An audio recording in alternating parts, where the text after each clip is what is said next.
You're unmuted. Okay, I would like to call to order the special town council meeting. It is Tuesday, January 21st, 2025. It is 9:04 a.m. and we are in person at Rebecca Hall at 113 West Columbia Avenue, as well as hybrid and online.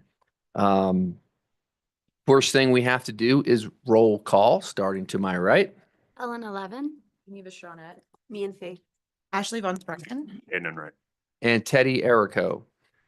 Agenda item number 1, public hearing. Consideration of an appeal of a denial by the Planning and Zoning Commission on November 21st, 2024 of an application for a minor subdivision to remove designated 15-foot rear setback on the plat pursuant to Land Use Code Section 6-402C.3, legal description, lots 5R, 7, 8, and 9, Block 20, East Telluride addition to the town of Telluride, address 835, 845, and 855 East Columbia Avenue, and Lot 5R, Block 20, ETA, address to be determined, Zone District, Residential, owner Frank C. Winter, Jennifer R. Winter, San Miguel Properties LLC, and the applicant is Maura Trumbull from CCY Architects. Just to give everyone a little bit of a review of how it will go today, in the quasi-judicial public hearing is I will open the public hearing. Then we will have a staff presentation of 30 minutes. The applicant/appellant's presentation will be 30 minutes. Then there will be council questions to the applicant, appellant, and staff. Next is opening up the process to public comments, which will be 3 minutes apiece or aggregate if necessary. The staff rebuttal will be 10 minutes, if any, and the applicant appellant response, if any, will be 10 minutes. And then we will have final discussions among town council staff, the applicant, and appellant. Then we will close public comment in the public hearing and hold our town council deliberations and then have the action. So first, I will read into the public hearing. The Town of Telluride Home Rule Charter adopted on October 27th, 1977, as currently amended. The Town of Telluride Municipal Code adopted on July 15th, 1997, as currently amended. The Telluride Land Use Code adopted on March 15th, 1988, as currently amended. The Town of Telluride Master Plan as adopted on August 29th, 2006. The appeal record and town council packet materials prepared by the Town of Telluride Town Clerk. And Tiffany, are there any other materials that we received? Not since the packet was posted. I haven't received any other materials. Okay, great. Then we will proceed to item number 2, which is the staff presentation. And we have Kristen Clothier. Am I pronouncing that? Clothier. Clothier. Okay, great. That's a little tricky for me, but. And Tiffany will set the clock because we are presenting on the big screen. Tiffany will manage the clock from her desk, and she will give you want to give a 5-minute and then a 1-minute notice? That would be great. And Kristen, it's all yours. Thank you very much. So this is town council consideration of an appeal of a Planning and Zoning Commission decision issued November 21st, 2024, regarding lots 5R, 7, 8, and 9, Block 20, East Telluride addition.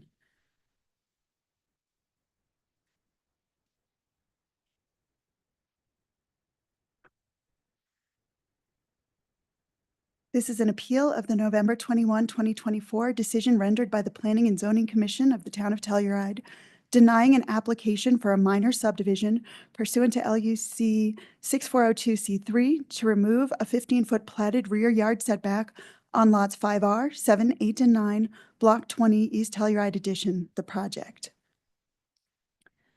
The notice of appeal was filed on December 5th, 2024 by the Law Office of Garfield and Hetch, PC, on behalf of Frank and Jennifer Winter, owners of Lot 5R, Block 20, East Telluride addition, and San Miguel Properties, LLC, owners of lots 7, 8, and 9, Block 20, East Telluride Addition, pursuant to Land Use Code Section 5207A1. Town Council standard for reviews for appeals. I'm going to go over some of the process so that we're all on the same page. I know you're well aware of this, but bear with me. Pursuant to Land Use Code Section 5207H, a decision of a reviewing body on appeal shall be affirmed unless on appeal it is determined that the reviewing body acted arbitrarily and capriciously, abused its discretion, exceeded its jurisdiction, acted without proper evidence or a sufficient factual basis, or otherwise failed to act in accordance with the provisions of this title. The burden of proof shall be upon the appellant to demonstrate such grounds. So it's a very high standard that you're working through today. The action by Town Council pursuant to Land Use Code Section 5207I, within 14 working days after the conclusion of the appeal hearing, or as soon thereafter as may be reasonably accommodated, the Town Council shall in writing either affirm or reverse in whole or in part, with or without conditions, the decision of the reviewing body. Town Council may also remand the application to the reviewing body with or without instructions, which may include requirements for additional hearings, further findings, or other specific action on the application. So that is your charge today. Consideration of the record.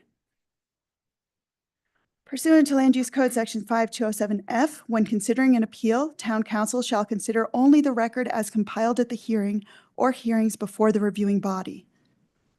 The record consists of the development application, a transcript of the hearing before the reviewing body, and all minutes, notices, letters, approval or denial resolutions, and exhibits entered into the record by the reviewing body. The record for this appeal includes the record for the October 24th, 2024 Planning and Zoning Commission meeting, and the record for the November 21st, 2024 Planning and Zoning Commission meeting.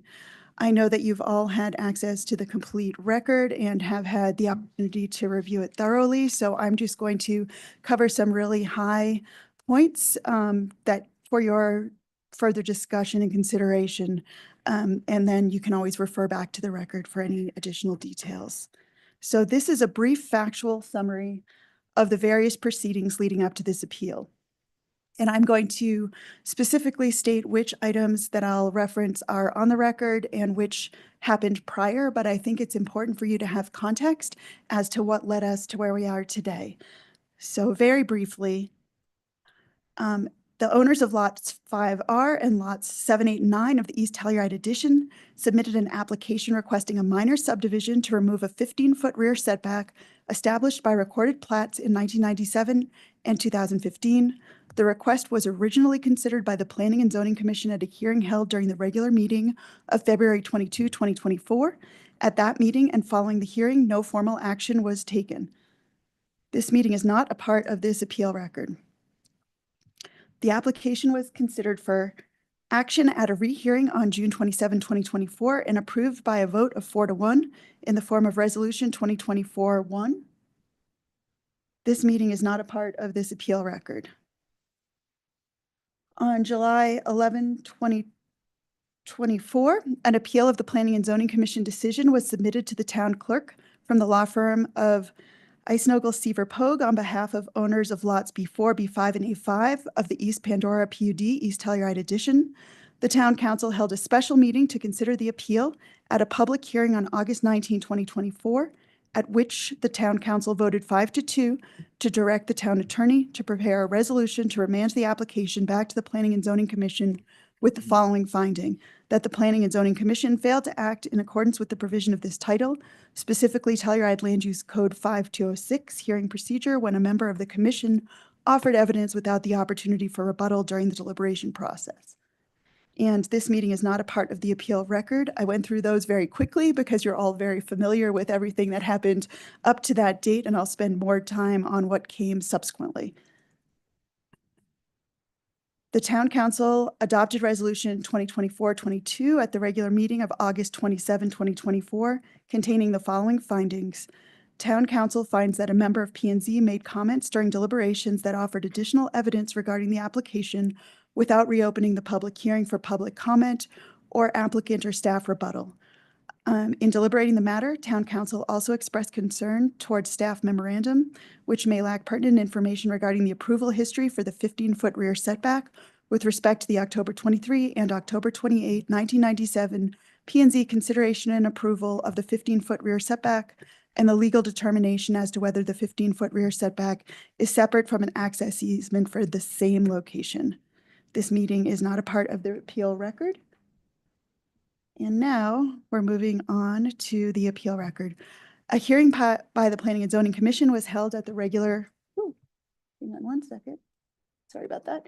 A hearing by the Planning and Zoning Commission was held at the regular meeting of October 24, 2024 to reconsider the application in fulfillment of the Town Council remand. By a vote of 4-1,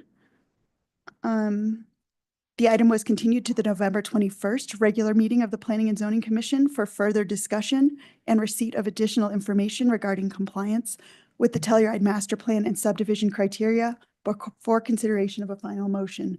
And this meeting is a part of the appeal record. Finally, so I'm going to go over this very briefly, but again, you've all reviewed the thorough record, but this is just sort of a quick run through of what happened at the meeting.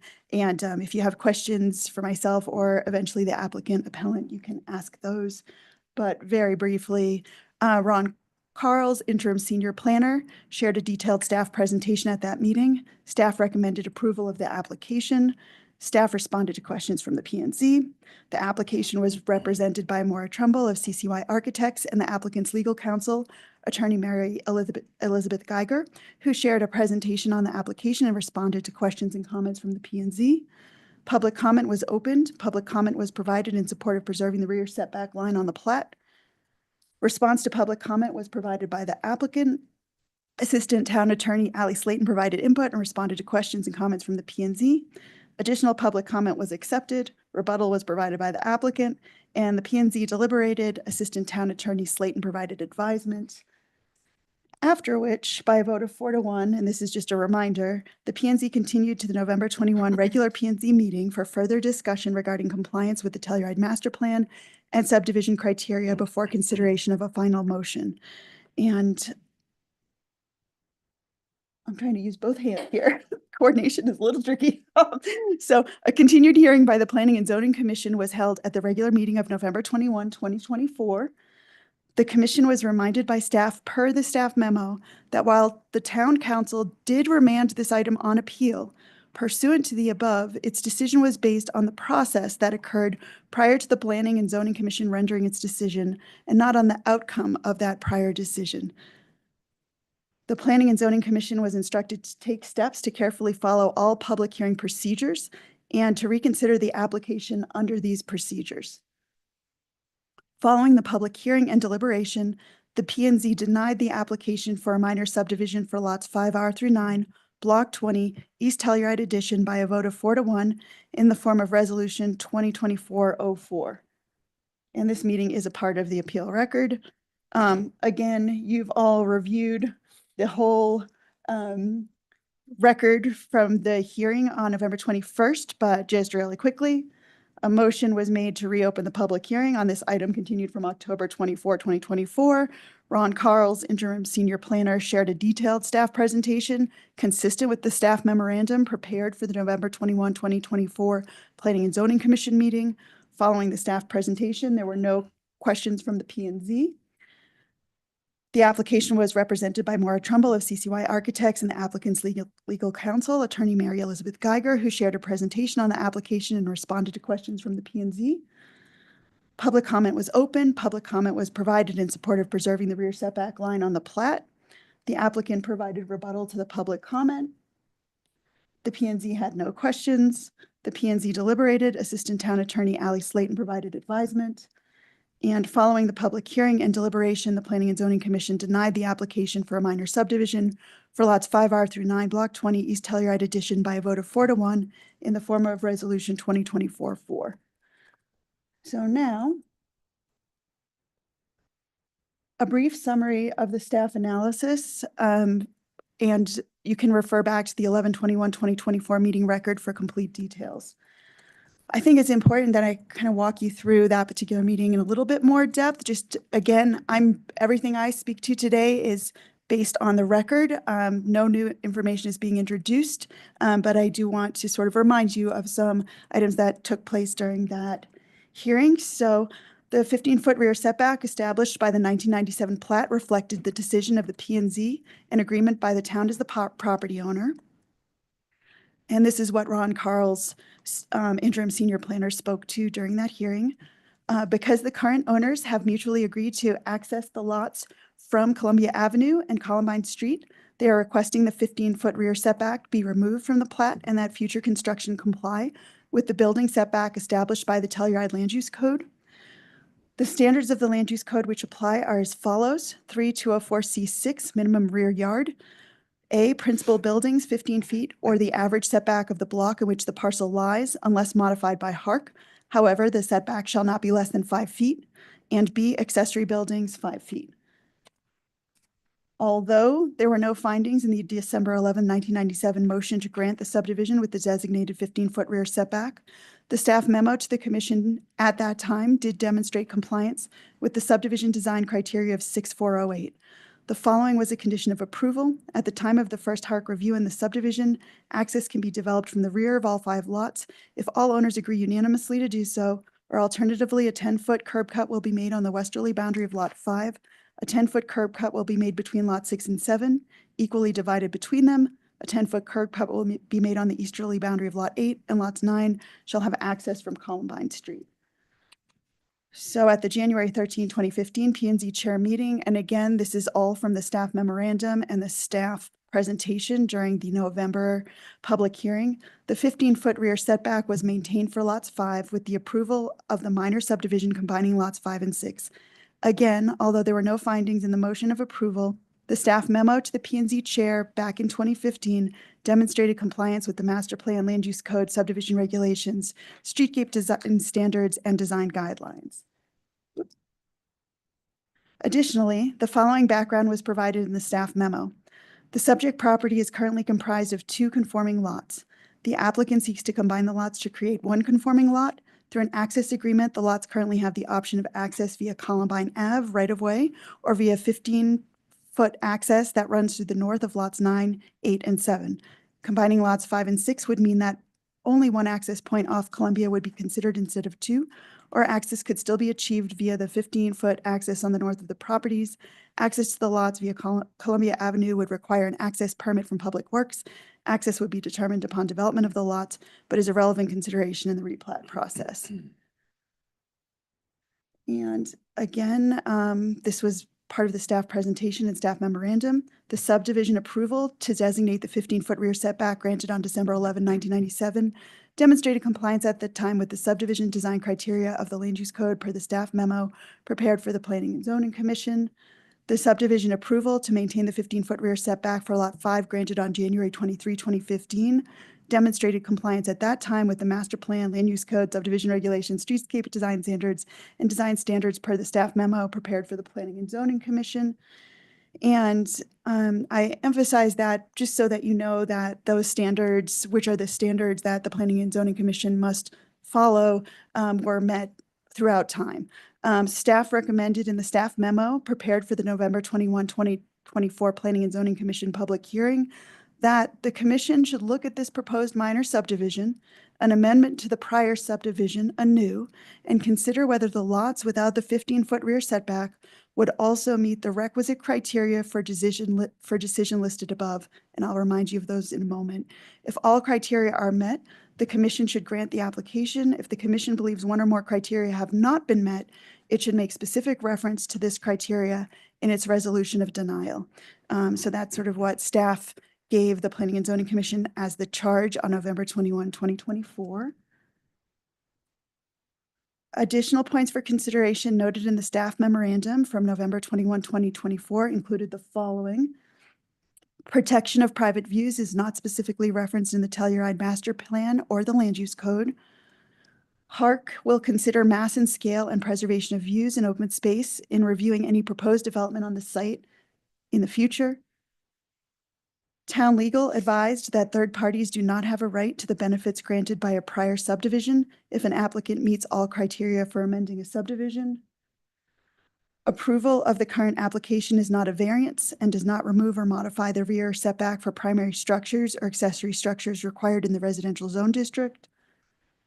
And as reflected by the minor subdivision application, the current owners of lots 5R, 7, 8, and 9 now mutually agree to access property from the front of the lots and not from the rear, negating the need for a designated rear access easement.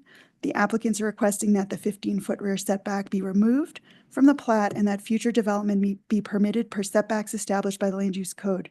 If granted, the owners intend to sign an agreement to vacate the access agreement and to allow access points for each lot for up to 3 curb cuts on Columbia Avenue and on Columbine. So staff recommended to the Planning and Zoning Commission that the request for a minor subdivision be approved on November 21, 2024. Removal of the setback would allow future development to occur, subject to HARC review as per the dimensional requirements of the residential zone district and per the land use code. The Planning and Zoning Commission criteria for decision that I alluded to earlier and that I'm reminding you of now. The provisions of the Land Use Code require compliance with the following criteria: compliance with Land Use Code Article 6, Division 4, subdivision provisions, and specifically the subdivision design criteria contained in Section 6408 of the Land Use Code, compliance with the streetscape design standards and construction specifications, and consistency with the Telluride Master Plan pursuant to Section 104F of the Land Use Code. So these are the Planning and Zoning Commission's criteria for decision. These are not your criteria during this appeal for the decision, and I'll remind you of those, but it's important for you to know what those criteria were as you consider what you are making your determination on today. So, this goes quickly. Hang on one second.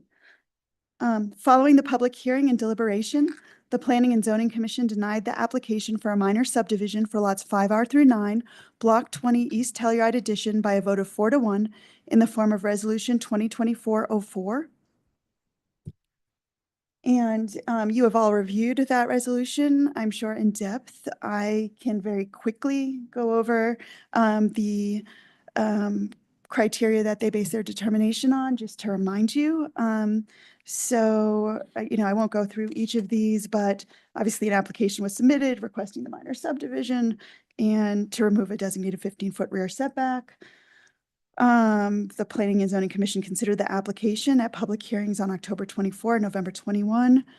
Following the review, and presentations by the applicant and town staff, public comment and receipt of evidence and testimony at the public hearings held on October 24 and November 21, the Planning and Zoning Commission deliberated on the application, and here are their findings.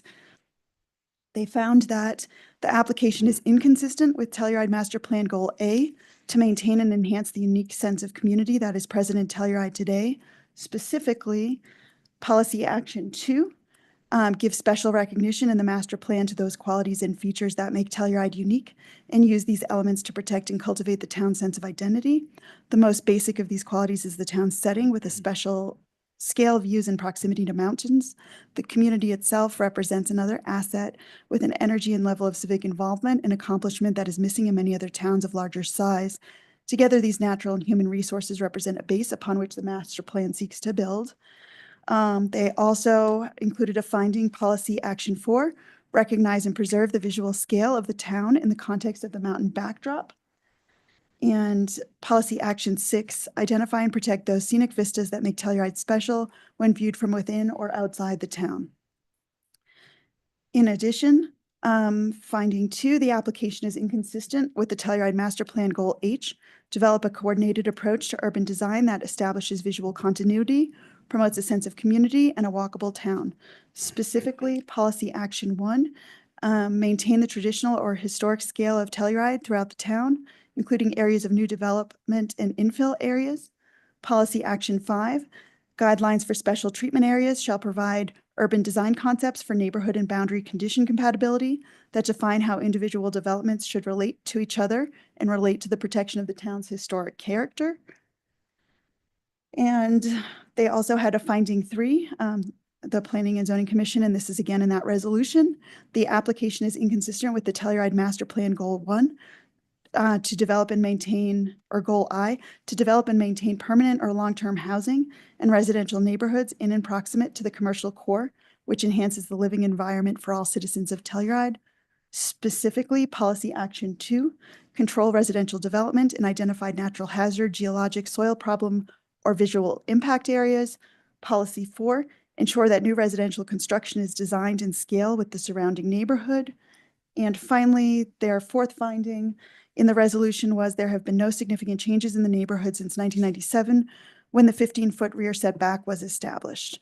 So that was a very quick review of the resolution from the Planning and Zoning Commission on November 21, 2024. Now I'm going to remind Town Council of your action today. Pursuant to Land Use Code Section 5207I, within the 14 working days or after the conclusion of the appeal hearing or as soon thereafter as may be reasonably accommodated, you, Town Council, shall in writing either affirm or reverse in whole or in part, with or without conditions, the decision of the reviewing body. And you may also remand the application to the reviewing body with or without instructions, which may include requirements for additional hearings, further findings, or other specific action on the application. And a reminder of your standards of review.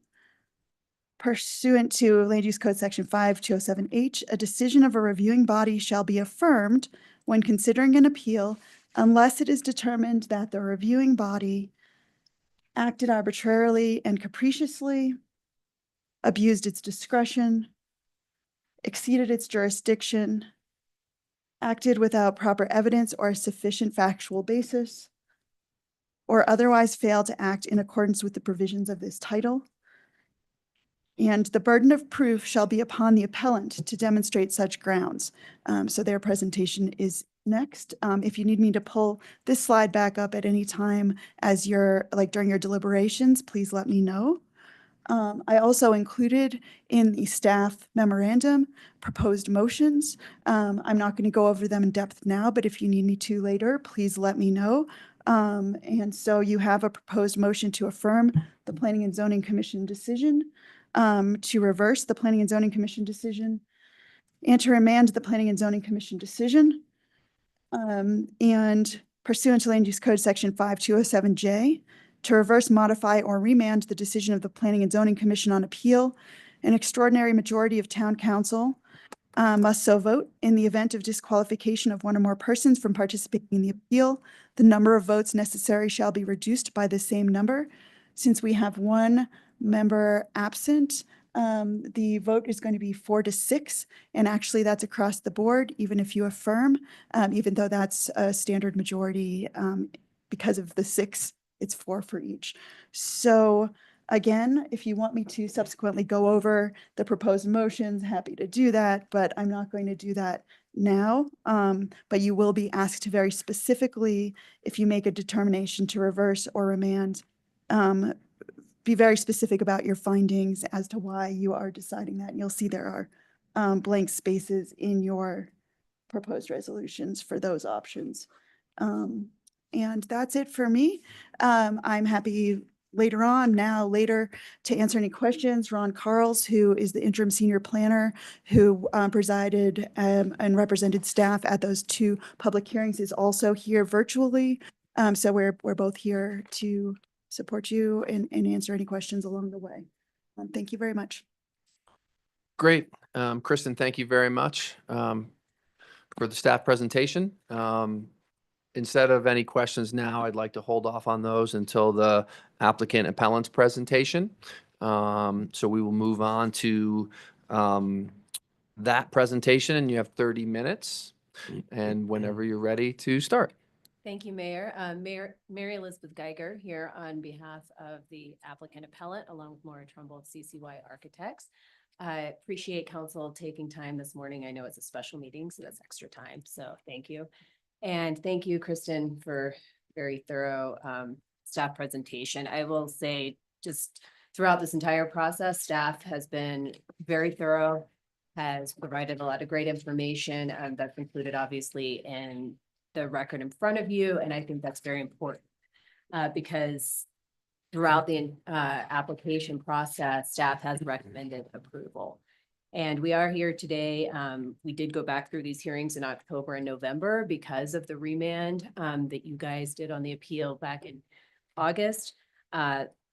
Just want to remind everybody that the Planning and Zoning Commission had heard this, when they heard this back in June, they had granted the application to remove the setback. When you guys did remand it, it was not because you felt there was an issue with the decision that had been reached, but with the process. So one question I would just put out there at the beginning for you guys to think about, what changed in the application from when they approved it in June to denying it in November that caused it to all of a sudden not meet criteria for the relief we requested. It's very straightforward. It's a minor subdivision. Request to remove that 15-foot platted rear yard setback and default to the residential zone district rear yard setbacks, which are 15 feet still for primary dwelling or primary structure and 5 feet for a secondary structure. And one other thing I'd like to note is at the decision on November 21st denying the application, there were full 7 members present of P and Z that night. Only 5 were allowed to vote, but 7 were there. The 2 alternates were there. For the vote, it was 4-1, but the 2 alternates also expressed strong feelings that the criteria had all been met and that the application should be granted. So in a way, it was really a 4-3 decision. Obviously, they couldn't vote, but they did make that clear. So minor subdivisions typically are actually reviewed under an administrative process, and the determination is made by the planning director. And upon a finding of conformity with all of the criteria, the planning director shall approve the final plat. In this instance, it was elevated up to review by P and Z because that's how the original subdivision had been approved back in 1997. And again, in 2015, when the amendment was done to combine lot 5 and 6 into 5R.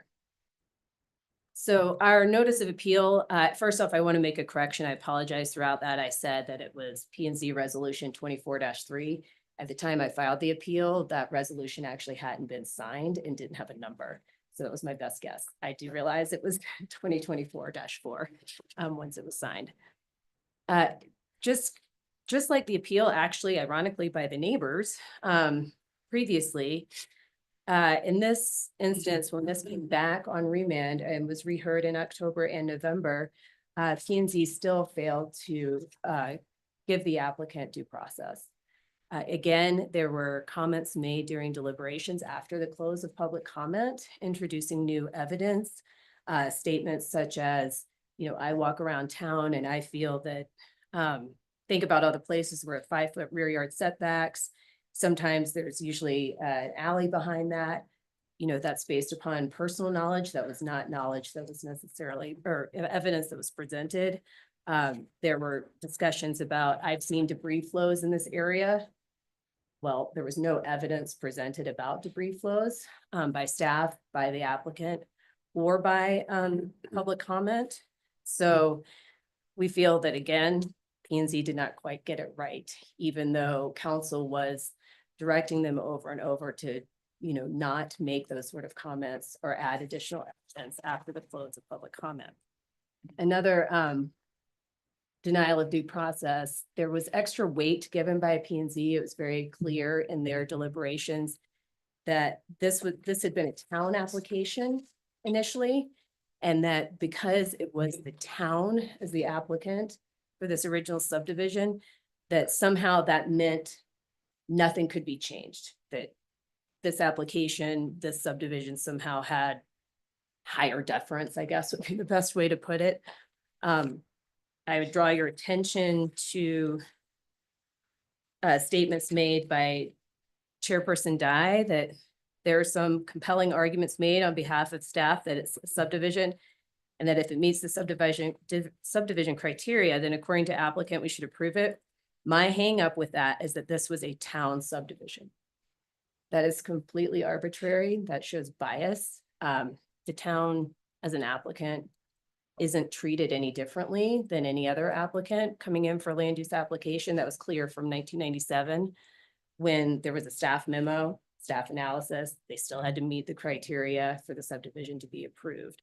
So that shouldn't be a factor that's considered for the minor subdivision request here. And then I know it's a high bar. We're very well aware of that, and that there's a lot of deference as there should be given to the reviewing body because they are the ones that heard the evidence presented before them, had the staff presentation, considered the public comment. But in this instance, their findings, and frankly, the whole process was arbitrary and capricious. The initial October hearing, there was a lot of discussion of, I don't feel like we should approve this. I'm not compelled. I don't like this. Those are statements. This is not a subjective application. There's no subjective criteria. It's very straightforward. Minor subdivision, do you meet the subdivision criteria, the design guidelines, the streetscape design guidelines, and the master plan? That's it. It's not how you feel about something. It's not whether you like it or not. I've actually sat on P&Z in Glenwood Springs, and sometimes, I did hate the application in front of me personally, but that's not something I get to factor in to consider because that's not part of the criteria. So we'd like to go through the resolution and each of the reasons given for denial and talk about why those are arbitrary or capricious, or where the P&Z exceeded its jurisdiction, abused its discretion, and why we are actually asking today that this denial be reversed and the application be approved. So we're going to start actually from the bottom and work up. Excuse me. So there was a finding that there have been no significant changes to the neighborhood since 1997 when the 15-foot rear yard setback was established. As I said in the notice of appeal, that is not a criteria that appears anywhere. You don't have to, applicant didn't have to show that there had been a change in the neighborhood in order to grant this, get this relief.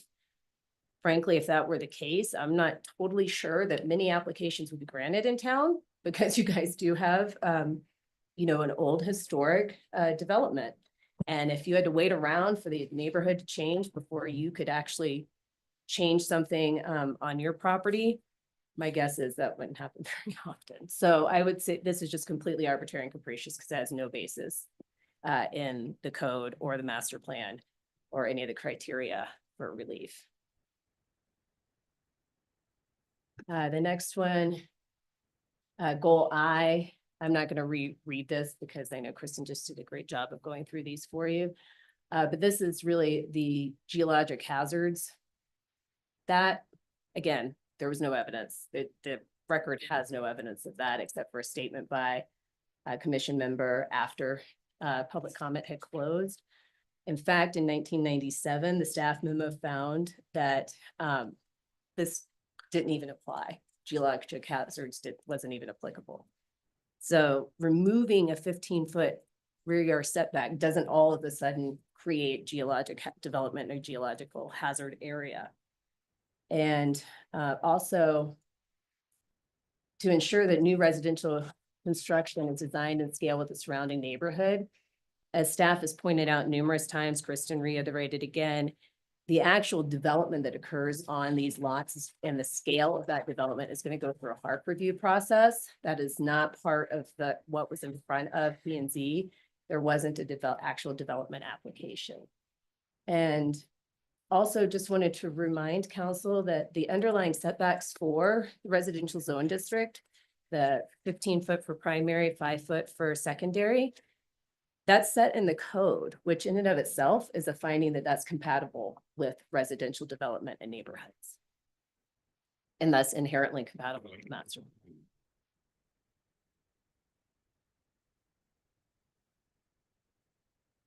So this is goal H, which in general was visual continuity, sense of community, a walkable town. Specifically, again, they found that this, remember, we're just talking about you remove the 15-foot setback and all of a sudden these things happened. Maintaining the traditional historic scale of Telluride throughout town, including areas of new development infill. I go back to scale is going to be determined and assessed at HARC review, but also removing the 15-foot platted setback and defaulting to 15 feet still for primary building and 5 feet for secondary is very compatible. Well, that's compatible in the residential zone district that's in the code. Specifically with this neighborhood, there's lots of evidence in the record of the Pandora subdivision, which is immediately adjacent to and kind of surrounds this. Those lots, and actually we'll put this up for a second. You can see the neighboring development that's occurred, and those actually have platted setbacks that are much more narrow. They're actually 5 feet, 3 feet in some instances. And development has occurred in that subdivision pursuant to those setbacks, as it should. And that's, so in this instance, removing the 15-foot platted setback actually still keeps more distance than is typical next door from the primary dwellings. And if there are secondary dwellings, which we don't even know yet if there will or won't be, there's 5 feet. And that's still as good or better than a lot of the setbacks that are next door. And actually, can you go back to that real quick? And there was a lot of discussion. There was discussion in the record, about, well, I don't like having, dwelling units that close to each other, primary units that close to each other. If you'll notice for the easternmost lots 7, 8, and 9, there actually can't be and won't be any structures behind those. That lot's already developed, and that's actually an open yard area and driveway.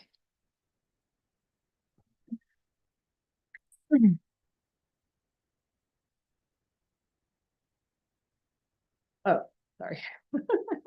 My apologies. I feel like I've gone over this, numerous times, but as Kristen pointed out, again, in 1997 and 2015, the subdivision was found to have met all the design criteria as well as compliance with the master plan. And this subdivision, as a reminder, they're rectangular kind of traditional town lots, 25 by 100, now 5 has been combined, so that's 50 by 100, and then 9 is 50 by 100, but they're relatively flat. That is a typical, layout for the historic town. And removing the 15-foot rear yard setback doesn't change that configuration. It doesn't change that development and create something now that is out of sync with what's happening around town.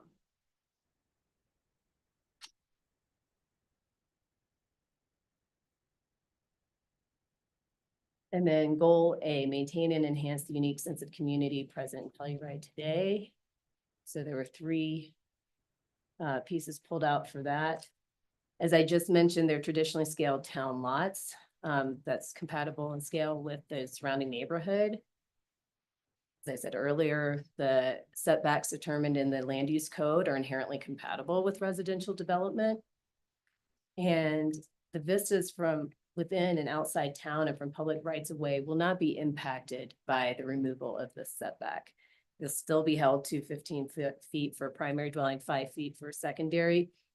And if there are any view or scale issues, those will be determined at that HARC development application. So in sum, these reasons provided, and I would also note that the only reasons provided came from the master plan, which although P&Z didn't say this, they didn't make any findings that the subdivision criteria and design guidelines and streetscape hadn't been met. So it's our position that those have been found every single time this has come before P&Z to have been met, including this time around. So the only reasons that they gave for denial were these matters out of the master plan, and then the random unfounded nothing in the neighborhood has changed, and therefore you shouldn't be able to remove the setback.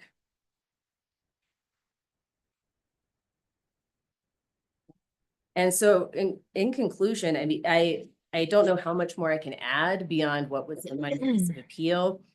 I think also bear in mind that at the end of the October meeting, after all these comments from the Planning and Zoning Commission members, that they either didn't like it, didn't feel there was a reason, don't understand the motivation for changing it, which I would say are all arbitrary considerations. They came down and decided that a majority of them did not want to approve it. Yet at that time, they couldn't articulate and did not even understand that they needed to articulate a reason. And there was a lot of discussion. In fact, a motion was initially made asking staff to provide those reasons for denial to them. And council directed them that that was not something that could occur, that they needed to come up with these reasons on their own. That continuation to November, really to the applicants appeared to be a way of kind of backdooring the reasons after you've made a decision that you just didn't like it. And so to find that you just don't like it is arbitrary and capricious. They abuse their discretion and then trying to come back and find reasons that don't have a basis in the evidence that was in front of them. Thank you. Happy to answer any questions. Great, thank you very much. So at this time, I would like to open up any questions for council to either Town of Telluride staff or the applicant appellant. Are there any questions?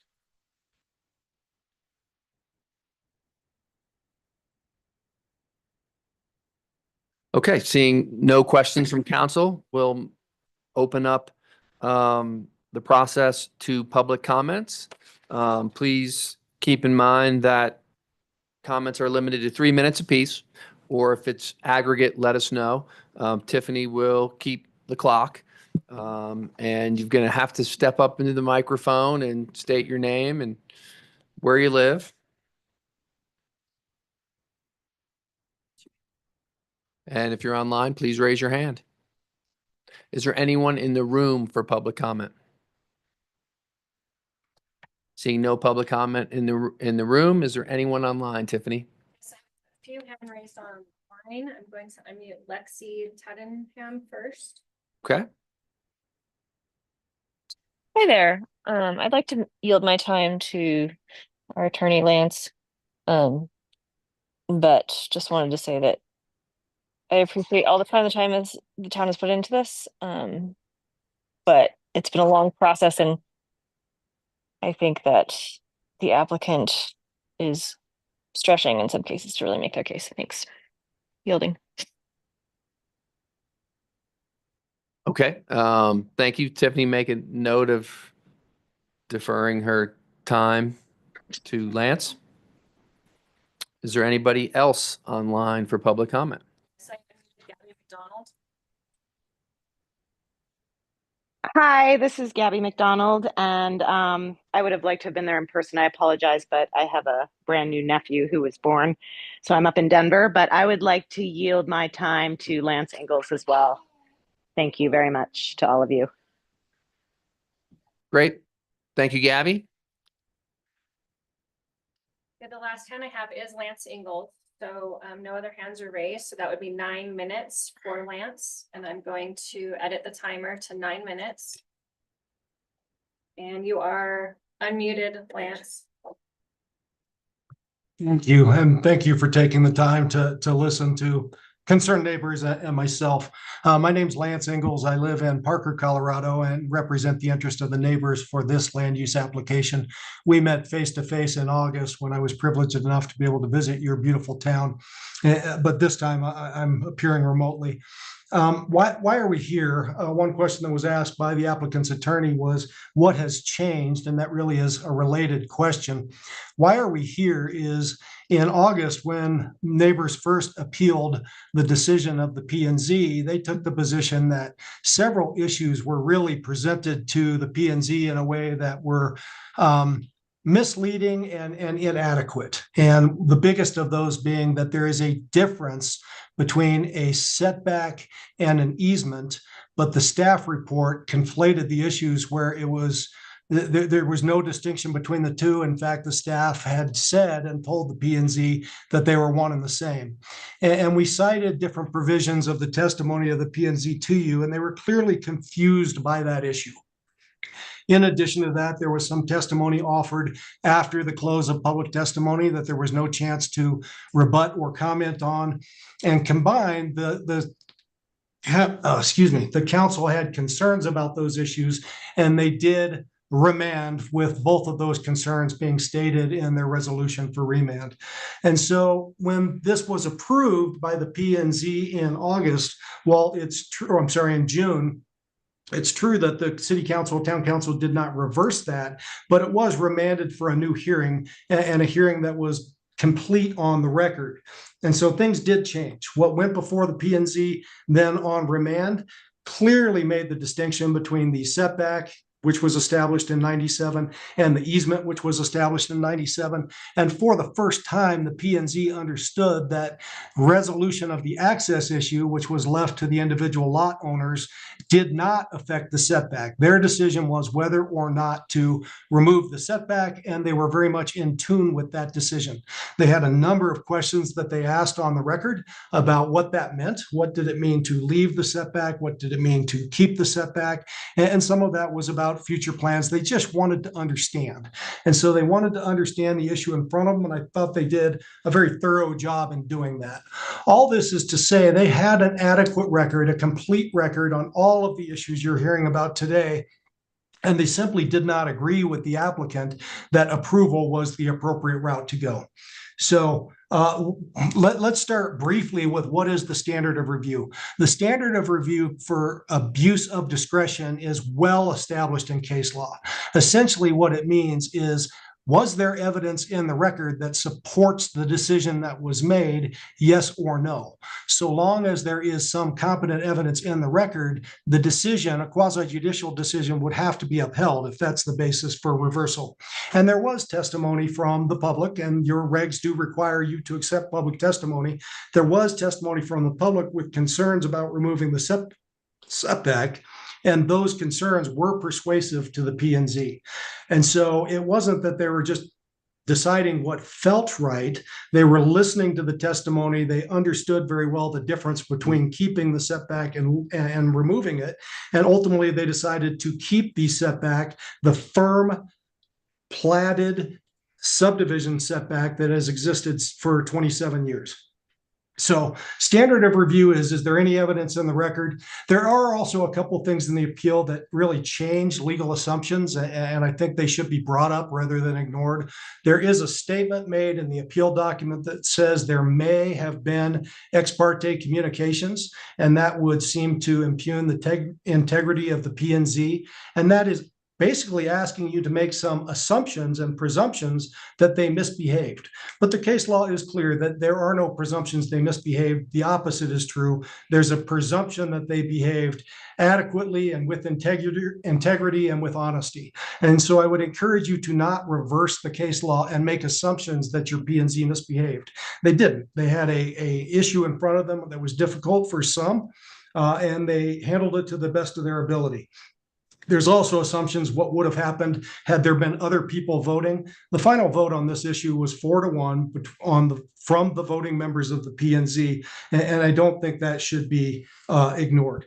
So on the record, the P and Z did deliberate on the issues. They did discuss the situation with and without the setback, and ultimately they left the firm subdivision setback in place. And they did that by citing different provisions of the comprehensive plan, the master plan, and they did cite provisions that had to deal with protection of neighbors, protection of neighborhoods, those things that clearly happened in 1997. So I'm going to bounce back to 1997 for a minute and kind of remind town council what happened in 97. In 97, this plat was approved on October 28th.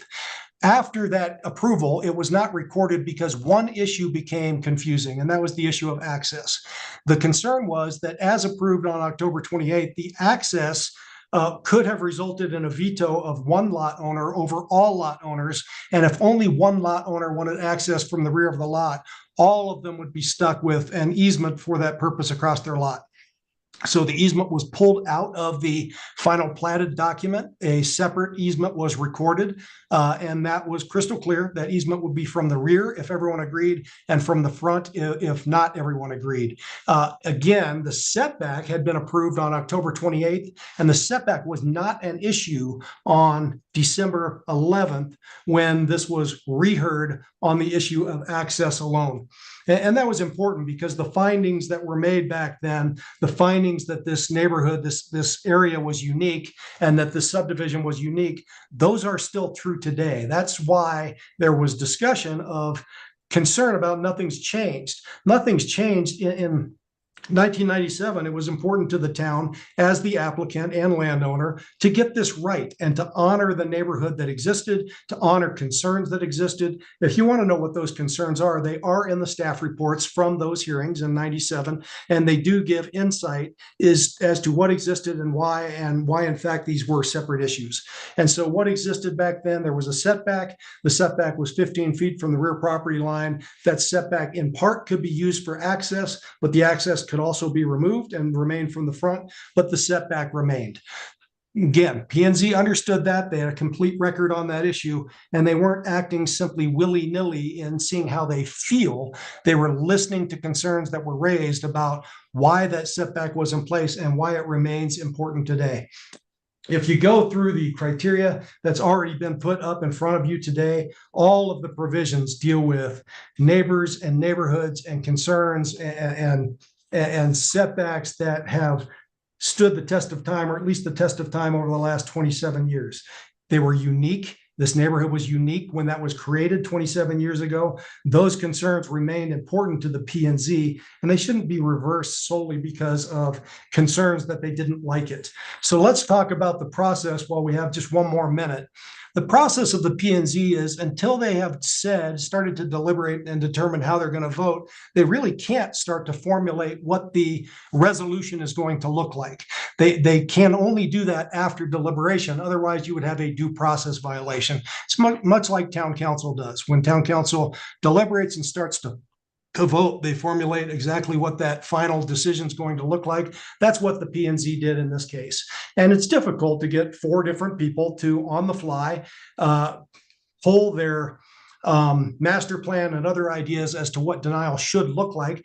But they did a brave job of trying to do that at the first hearing. And ultimately, when they were struggling to finalize the decision, they continued it primarily for that purpose so that they could get their thoughts correct. They did request staff's assistance, and that was not granted. And so they were left on their own. But nothing should be assumed from the process they went through was inappropriate. They did the best they could with the process that they've been given, and the record fully supports the decision they made. Great. Lance, thank you very much for that. Tiffany, is there anybody else online with their hand raised?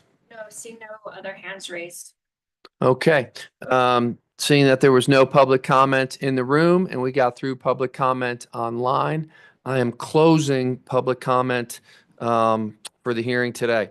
That brings us to the next item, which is a staff response or rebuttal, if you have one, and you have a total of 10 minutes. Sure. I think the few things that I would just sort of remind town council as you're considering this is that staff can only make recommendations. So we provide those staff memorandum, we present at the public hearings, but those are our recommendations. And so it is absolutely the decision of the reviewing body as to what they decide to do. So sometimes they might, move forward in the same direction as that recommendation, and sometimes may not, and that's absolutely in their purview. So I want to make that very clear. Staff is just a recommending resource to our reviewing bodies. As you review the record, the Planning and Zoning Commission, did take all the information that was presented before them into account. There's a very high bar there's a lot of deference to the decision-making body, in this case, the Planning and Zoning Commission, when it comes to appeal. So as you're looking at those criteria, and again, I can bring them back up when you get to deliberations, if that would be helpful. You really need to be very specific in terms of, making that determination, because it is a very high bar to reach if you decide to reverse that decision.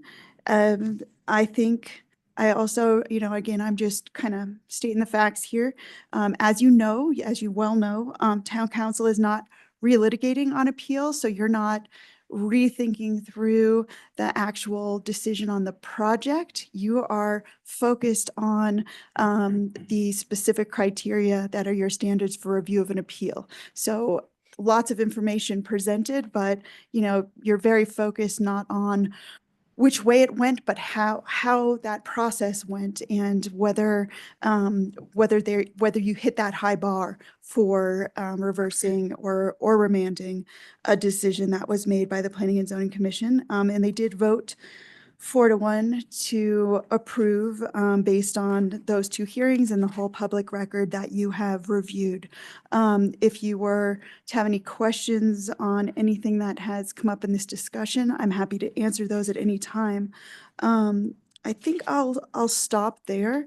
I just wanted to make sure I emphasize those points, and I can bring you back to the standards at any point if you need it. Great. Thank you. Any questions from council for the rebuttal? I have a quick question. Sure. Specific to land use code section 6-406D2, specifically the language that's utilized.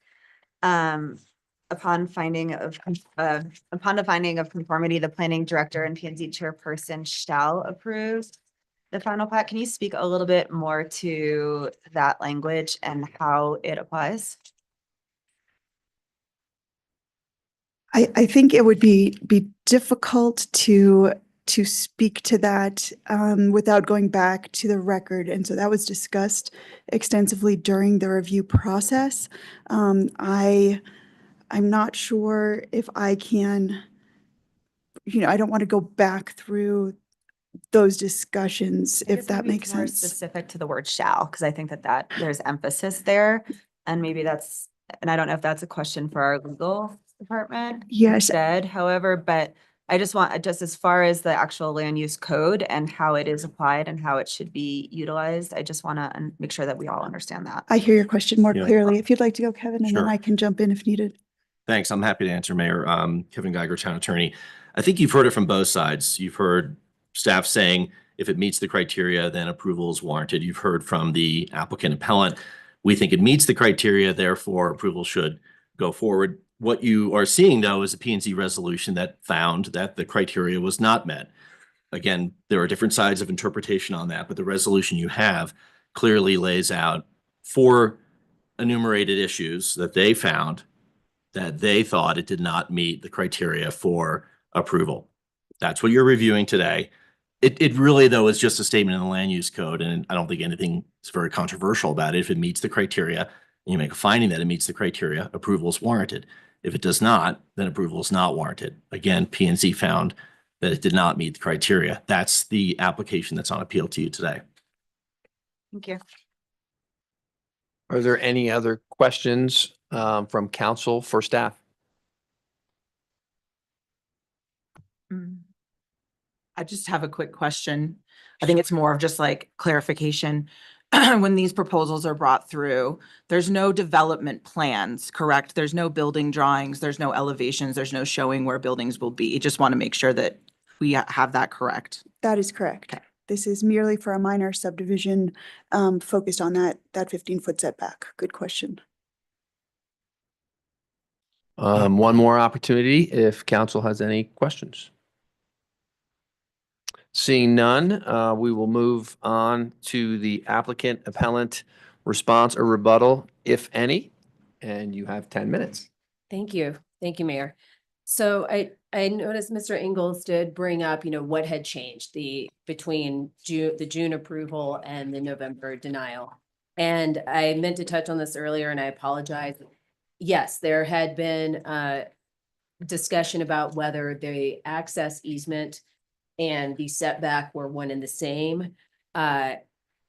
And the answer to that is no. I think we've clarified that the setback is the setback. That's what's upplatted. The access easement actually is part of that agreement that was done in 1997 to allow access from the rear if all the owners agreed. That is a separate document. There's actually no easement on the plat, but you couldn't even have that possibility if the setback didn't preserve that space, because you couldn't force an easement back on those lots. I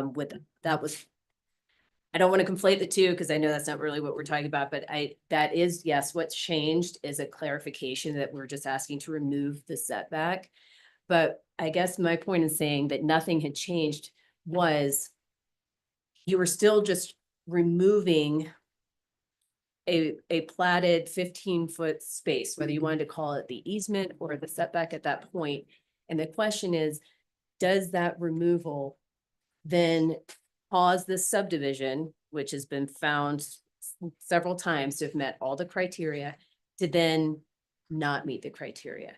I would also, Mr. Ingles talked a lot about concerns of the neighbors and that this was an agreement with the town of the applicant at the time to, address neighbors' concerns. And the record is full of evidence that that wasn't part of what got recorded when this plat was recorded in 1997. It does not say that the setback is in place. First off, it doesn't say the setback can never be changed. It also it does not say that the setback is in place for the benefit of the neighbors or for the benefit of their views. And so, any consideration of that, in my opinion, is also arbitrary and capricious because it is not part of what is on this, on this subdivision. So I don't disagree. It's a very deferential standard. I said that at the beginning, your standard of review, and planning and zoning. I also agree with staff. Doesn't always have to go with staff's recommendation. That is the whole point of a quasi judicial hearing, is you need to hear and see everything for yourself and render that decision. But in this instance, it is still our position that the process was flawed again.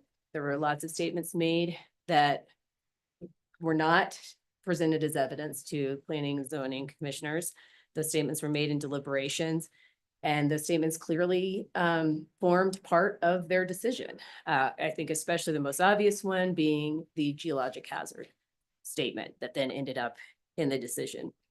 And the other findings that it was not compatible with the master plan is a high bar, but there wasn't any evidence presented by staff or by the applicant. And frankly, the only evidence that was presented by the public with regard to some of those criteria were merely just statements, and frankly, statements again about views and the neighbor's entitlement to views. And that is not supported by the record. It is not supported by the plat, by the subdivision approval.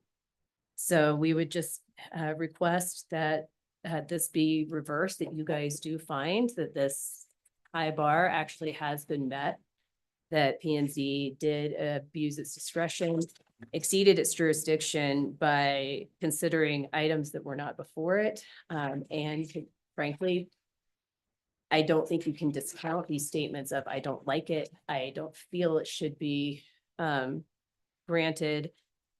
Again, the statement that nothing has changed being listed as a reason is a non-reason and is completely arbitrary.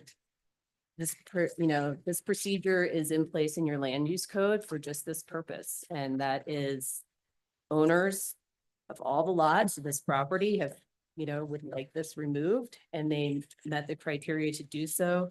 And these findings do not actually make any sense based upon the full record and the evidence. Thank you. Great, thank you very much. Any council questions directed towards the applicant appellant. I guess I have a question along the lines of nothing has changed. Did the ownership change? Who owned the property in 1997 versus who owns the property Oh, now? Sure, of course, the ownership has changed. My apologies. I was talking about between the June approval of this Okay. application and the November denial. Nothing changed. And by nothing, I was actually referring to the relief being requested and the plat itself. So, yes, of course, the ownership has changed since 1997. But I go back to our argument that just because the town was the applicant originally, it was treated and should be treated just like any other applicant, and that doesn't somehow elevate the the subdivision approval to sort of it is set in stone and could never be changed, even if somebody came in and applied for that. I think if that had been the case at a pre-app conference, staff would have told these applicants, hey, you can't do this. There's not a mechanism in the code for you to be able to apply for what you want. Great. Thank you. Any other questions for the applicant appellant from council?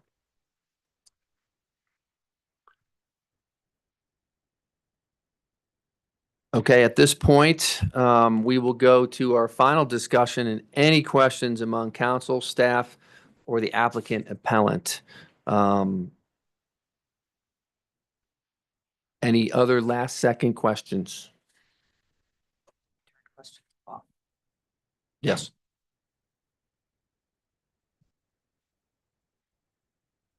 Okay, before we go into deliberations, is every town council member comfortable with the information that was given to them and comfortable on the criteria our decision is to be made on?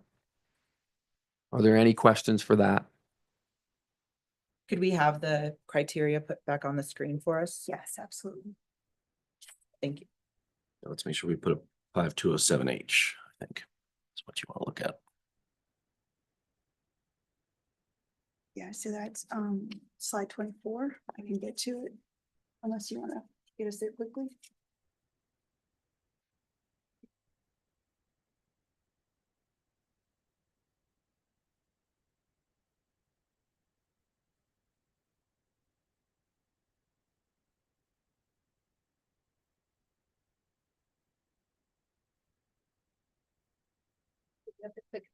Oh, great. Thank you so much.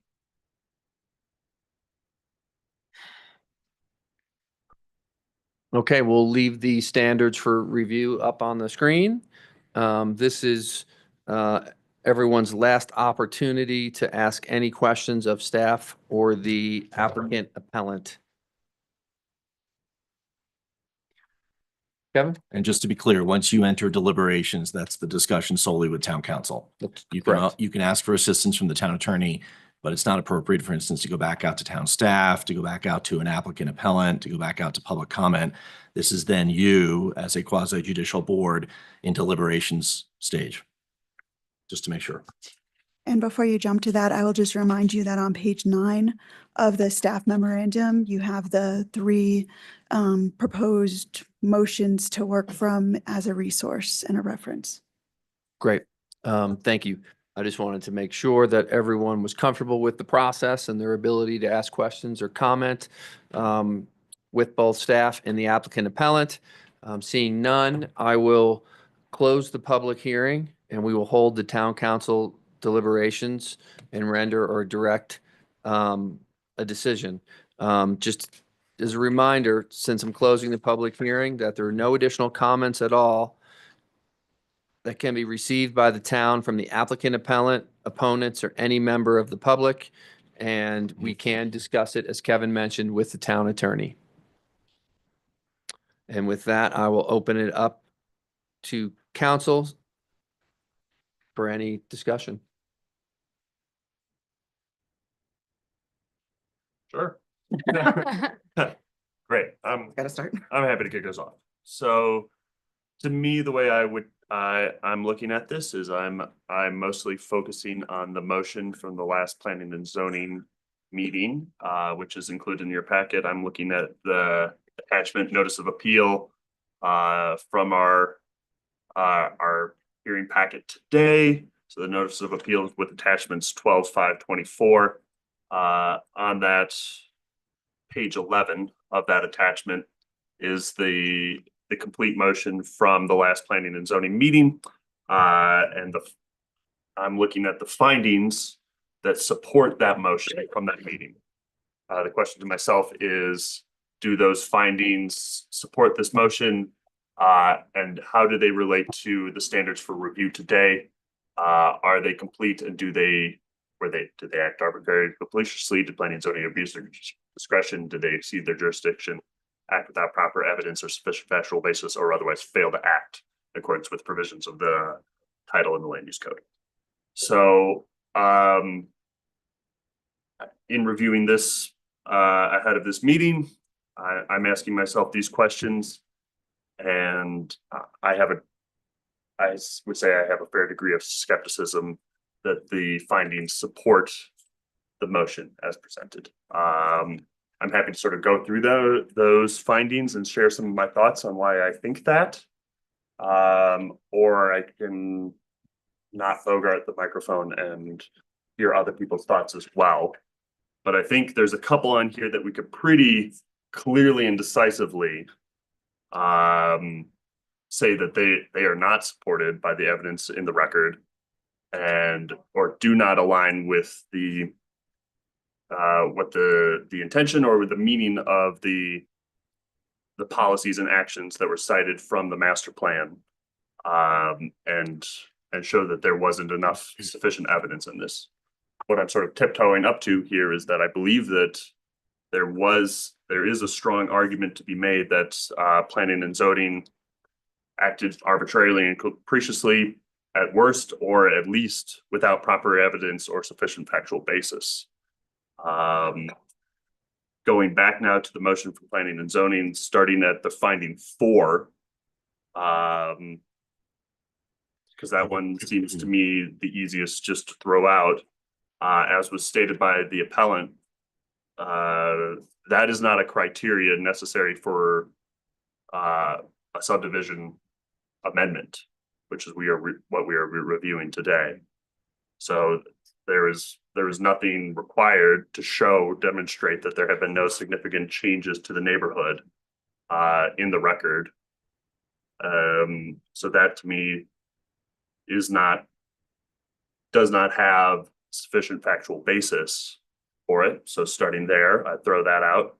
Number 3, again, similarly, when we're talking about natural hazards or geologic hazards, soil problems or visual impact areas, that the only thing in the record was an offhand comment by one of the planning and zoning commission members after deliberations had already after presentations that had already ended.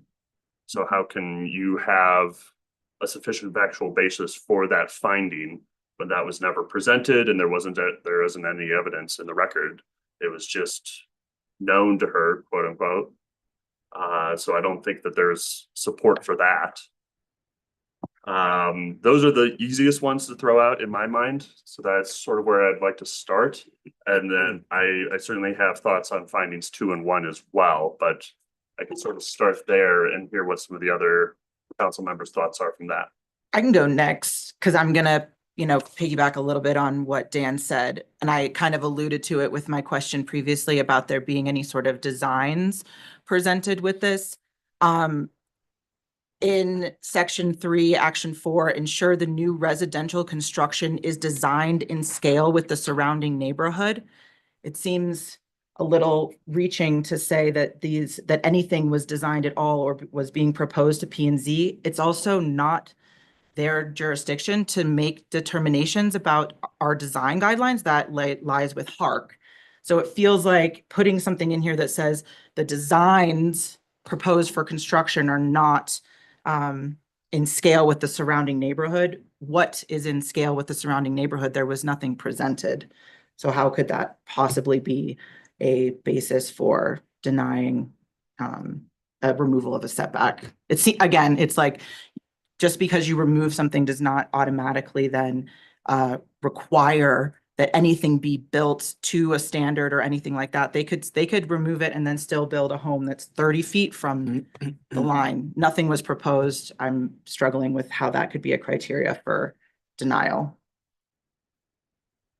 And I'll let it go to whoever else. Ashley, thank you. Any other thoughts?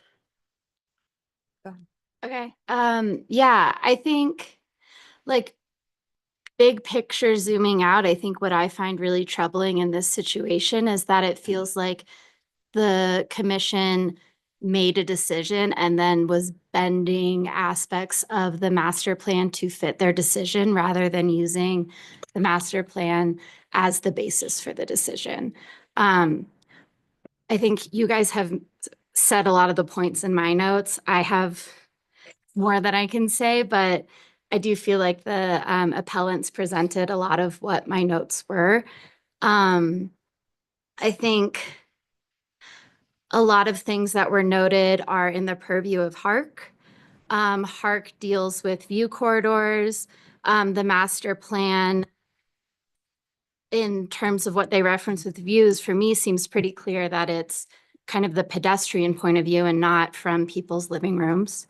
That to me is not, there's not really a lot of gray area there.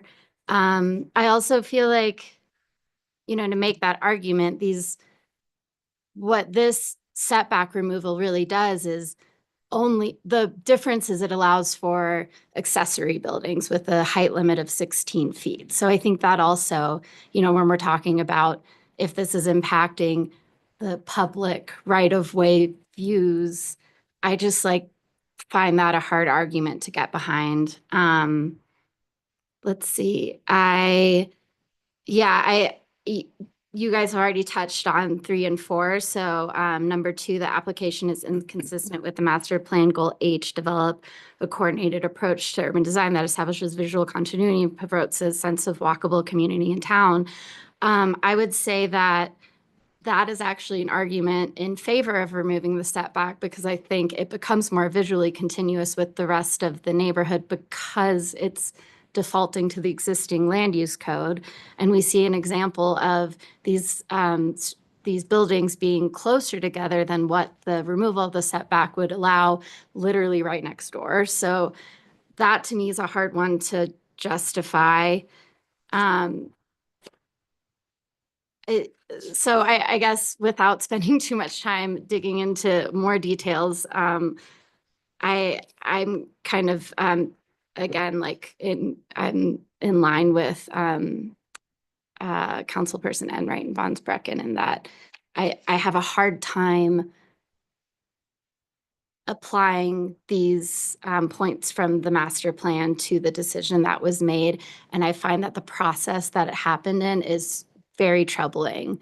That really nothing changed from the Zoom meeting to the November meeting in terms of what essentially was in the application. But the decision changed and then there wasn't anything that they were able to point to back it up. And then they kind of had to search for this reasoning. So just by that process alone, it does raise concern. And yeah, I'll leave it at that. I could keep talking, but I won't. Thank you. Janita? I agree with what everybody said. I also just want to also address number 4 and just remind all of us and perhaps listening audience that zoning changes and subdivisions can change over time. And we have encountered the town and the county and other governments have also encountered feedback when they're trying to change zoning for new uses or whatnot, that a good reason to not do that is because it didn't used to be like this. And I think that that is not a good reason. So won't add anything else, but We're not changing zoning though, or anything like no, that. We're just I'm allowing them of to act course, it's a within there. subdivision issue, Right. but it's going to change what is allowable on that property. So it's similar. Anyway, that's all I wanted to add. And I agree with what all councilpersons have said before. I'll just jump in really quickly. I do feel like the applicant appellant more than met the burden of proof, that actually that each and every one of these standards for review was met, for the reasons that were already stated. Great, thank you. I'll chime in. I have a little trouble with, P and Z adding comments in after public comments closed on that process, and agree with Geneva on the factions of change. And there's no need for me to restate what people have already brought up. And I will leave it at that. Dan? Question for legal. We've pretty comprehensively addressed a couple of the findings of the most recent planning and zoning motion around this issue. Do you feel that it is beneficial to the process to address the remaining two findings amongst us as a council for this? In preparation of a motion, it appears there's pretty unanimous consensus on which way this is going. And I'm happy to address those, or we can simply move forward if you feel it's unnecessary. Yeah, I think I can answer your question in a way that hopefully makes sense. It sounds like you're leaning in a direction of finding that the the denial should not have been approved, and that an approval should have been granted. Whether 4 provisions are cited in that resolution, you don't have to find that all 4 are devoid or lack competent evidence in the record. If you find that even 1 is a basis for a reversal, an amendment, that is sufficient for your action. But you do want to be clear, because look, I don't know where the future is on this issue. You could have any number of parties that would not be necessarily happy with any decision that comes out. There are people that are going to look to this and they're going to be critical of it, possibly. So I do want you to justify whatever your ultimate decision will be on this. And I do think you should be thinking a little bit about, if I'm understanding some of the direction that I'm hearing, you have a number of options. Those options could be to remand the issue. That's already happened. Different context, but it was remanded already. You can modify the denial. You can also reverse it in its entirety. So be mindful of that range, the possibility of action that you have on this, and just be clear what you are directed, because what also ultimately has to happen, I think you know this has to come back in writing. We bring it back as a resolution, and we make the findings that we think you're providing right now, the direction that you're providing, and then you have to approve it. It's not you're not reopening the public hearing. It's a ministerial act of approving the resolution, but the land use code under the applicable appellate standards requires that it be in writing. The only way to have it come back in writing, at least I've taken this position since I've been here for about 19 years. Other people in the town attorney's position have taken the position. It's got to come back in writing to you. And the way to do that is by a resolution. You don't take additional comment. You don't reopen the hearing. You pass it. But I need to hear the direction from you so that we can form and draft that resolution in writing for your approval. Thank you, Kevin. That answers my question. Okay, thank you. There's one more thing I want to say before we make a motion, because I forgot to mention it before, but I think one of the other kind of big picture things that stuck out to me here is being blind to the applicant.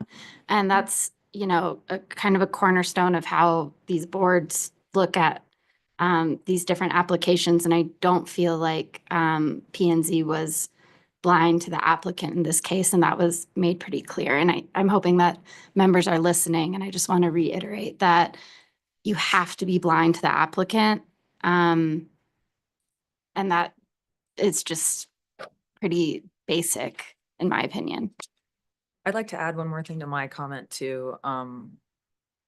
Just that my statement earlier was not meant to say that all history is irrelevant and we should change everything. But I think the fact that this application is going to, if it's approved, will conform with the land use code, then there shouldn't be much consternation about history and what it used to be or what an agreement was made 30 years ago. I just wanted to clarify that. Yeah, and I think that, while every person, I think every person that comes on these boards does have a lot of, historic knowledge and stuff like that, and it can be beneficial. Again, I think that, we have to, like Elena stated, be blind to the applicant. And it is our responsibility to uphold the land use codes and all of that as they're written and make sure that they're applied fairly, despite maybe our own personal feelings or our personal histories or whatever those are. I feel like it was very clear that the applicant went through and did that and checked those boxes.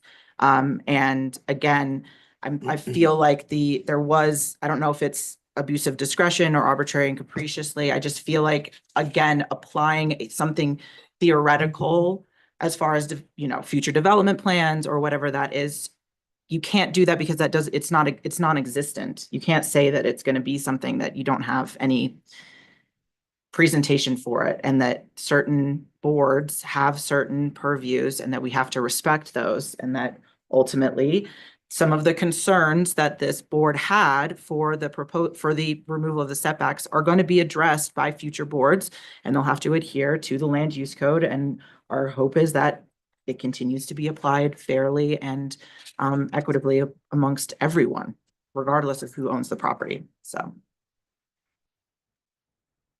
Great, thank you. Any further questions for each other on comments? Anything for Kevin? Are we all proposing that we're going to reverse what are you proposing? Yeah, I would- I would entertain a motion. I don't have a motion yet. I guess that's the question. Did you prepare? a So motion? just for your record too, the motions, there are some draft motions, page 10 of the packet materials. I believe I have something I could propose if we were ready for that. I'm ready for a motion, but I will call for one last call for questions amongst council. Seeing none, I think we're ready for a motion. I move to reverse the November 21st, 2024 Planning and Zoning Commission denial of the application for a minor subdivision to remove designated 15-foot rear setback on the plat and optional rear access with the 15-foot rear setback pursuant to Land Use Code Section 6-402.c with the following finding.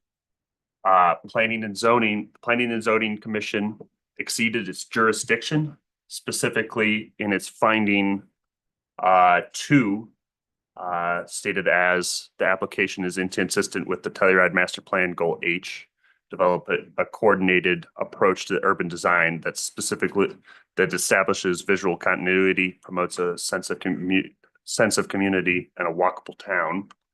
And the Planning and Zoning Commission acted without proper evidence or a sufficient factual basis, specifically in its finding number 4, stated as there has been no significant changes in the neighborhood since 1997, when the 15-foot rear yard setback was established, as well as finding 3, the application is inconsistent with the Telluride Master Plan Goal I, develop and maintain permanent or long-term housing and residential neighborhoods in and proximate to the commercial core, which enhances the living environment for all citizens. Specifically, policy/action 2, control residential development in identified natural hazard, geologic, soil problem, or visual impact area. This motion is based on a review of the Planning and Zoning Commission record at a public hearing held on January 21st, 2025, with notice of such hearing provided as required by the Telluride Land Use Code. All right, we have a motion from Dan. We have a second. Second. We have a second from Ashley. Can I add a friendly amendment? Certainly can propose it. Huh, Yeah. I would like to add that the Planning and Zoning Commission acted arbitrarily and capriciously based on finding number 4, that there have been no significant changes in the neighborhood since 1997, when the 15-foot rear setback was established. I think that was part of the motion. I did not use the words No. arbitrary and capricious. Okay. So, Yeah, as I understand it, that was under the acted without proper evidence and or as well sufficient as, factual. and exceeded their jurisdiction, were the criteria I cited in mind. I see where you're coming from. Yeah. It is. I hesitate solely because that is such strong, it is a strong charge to make of what constitutes arbitrary and capricious. I think pretty clear there was in my mind, for me and why I made the motion. I'm not opposed, but I feel like I need convincing before I say yay or nay. Could you please elaborate why you think they've met the bar of arbitrary and capricious? I think because that finding just doesn't really have anything to stand, like we said before, there's really nothing to stand on there. It feels arbitrary. Like, why was that even put in there? It's not a reason to. Yeah, like it's deny. just, it feels like it meets all the criteria of being arbitrary. And I just want this motion to be really clear because I'm like sick of talking about this and I just want to move on. And I like don't want there to be any I think lack of clarity around why we're making this decision. And I think, To that point, to Elena's point, like we're making a motion on this very specific matter, but I do think that it is important for our lower boards and commissions to know that we do expect that the decisions that they make are sound with good reason. And if they are making decisions and putting things into motions that don't have any sort of basis in reality in what we've charged them with, that is a very serious matter. It's not just exceeding your jurisdiction. You know, it is abuse of discretion, but it's when it is arbitrary and capricious, it carries more weight. And I think that there is a bit of a warning that should be made. I'm okay with it. so Kevin, go ahead. Yeah, I was just going to offer, this is a friendly amendment, which means that the maker of the amendment, or excuse me, maker of the motion and the second would have to accept it. You can also just go through a very formal amendment process on its own if it's not going to be accepted as a friendly amendment. And then you have a separate vote on the amendment. Let's see what Dan thinks. Yeah. first. Right. I accept your friendly amendment. The second also accepts the friendly amendment. Okay, we have a motion and a second. Dan, how do you vote? And yes. Ashley, yes. Elena, yes. Geneva, yes. Me and yes. Teddy, yes. Dan's motion is approved unanimously. And that brings us to adjournment. I will adjourn this meeting on mutual consent. Thank you all.